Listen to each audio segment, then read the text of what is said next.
Hello, friends. This is Dave Hurwitz, executive editor at ClassicsToday.com, here with a very interesting disc of orchestral music by Dorothy Howell, British composer who lived from 1898 to 1981. She was sometimes known as the English Richard Strauss. God knows why. She doesn't sound anything like Richard Strauss. Not a bit. And she didn't write all that much orchestral music. Her major works are all here, with the one exception, I think, of the Piano Concerto in D minor, which is on Hyperion, and which is a lovely work. It really is. She was obviously talented, skilled at orchestration, and we'll go through these things, and I'll talk to you about them. Some of these things have been recorded before, actually. But here we have Rebecca Miller with the BBC Concert Orchestra. First here is Humoresque. Tiny little 3-and-a-bit-minute piece. It's witty. It's genuinely witty and charming and droll. It has a nice, dry wit, charming and pleasant and cute writing for the bassoon. And she obviously likes tambourines, as luck would have it, as we'll hear later on. Then we have The Rock from 1928. This is inspired by the Rock of Gibraltar. And so it has a vaguely Spanish, Oriental kind of Arabic maybe air to it, a little bit exotic, and again charming, fun, tuneful, easy to listen to, extremely skillfully crafted. I enjoy these pieces. Then we have the 3 Divertissements, which were premiered in 1950. They were written earlier, but apparently there was like a performance during the Blitz which had to be canceled. And they're 3 short pieces, as you might expect, but there's some surprising moments of darkness and depth in like the middle one of them. And then Lamia, that's her big number here. Lamia is a symphonic poem, which she wrote in 1919. It's about 15 minutes long. It's based on the poem by Keats.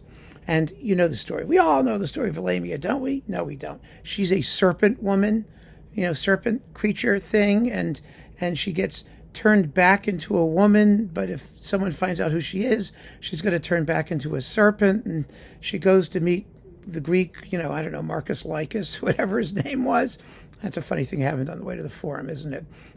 Lycan, whatever his name is, Lucius. Anyway, she finds him. They fall madly in love. They're going to get married. At the wedding, some guy turns up and says, "I know you. You're Lamia," and poof, she disappears, and Lycus drops dead. And that's that story. I personally feel, however enjoyable the music is, and it is. I mean, it follows the story very closely, but there is a certain lack of emotional intensity in the music that I begin to sense here.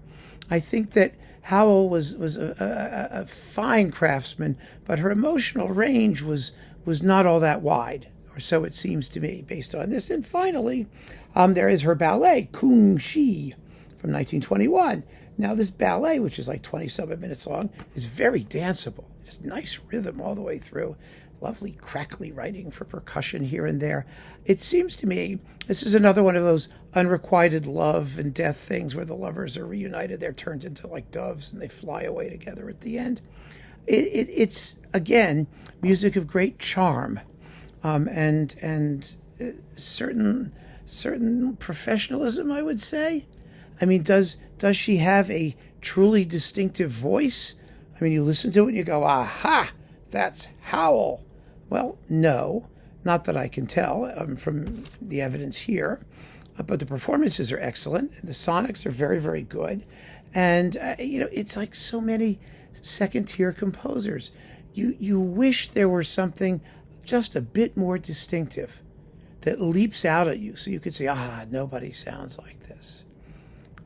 She's better than just being very well trained and good at her craft. I'm not there yet. But then again, I don't know the music well enough to be able to say for sure. I can say in a facile kind of way that, well, if it were that distinctive, I would know immediately. Well, that's not true.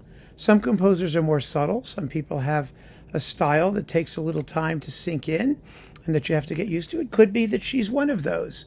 All I can say is that this recording, which is on Signum Classics, is a fine one. Rebecca Miller is a passionate advocate of the music. And I think the BBC Concert Orchestra plays it very well.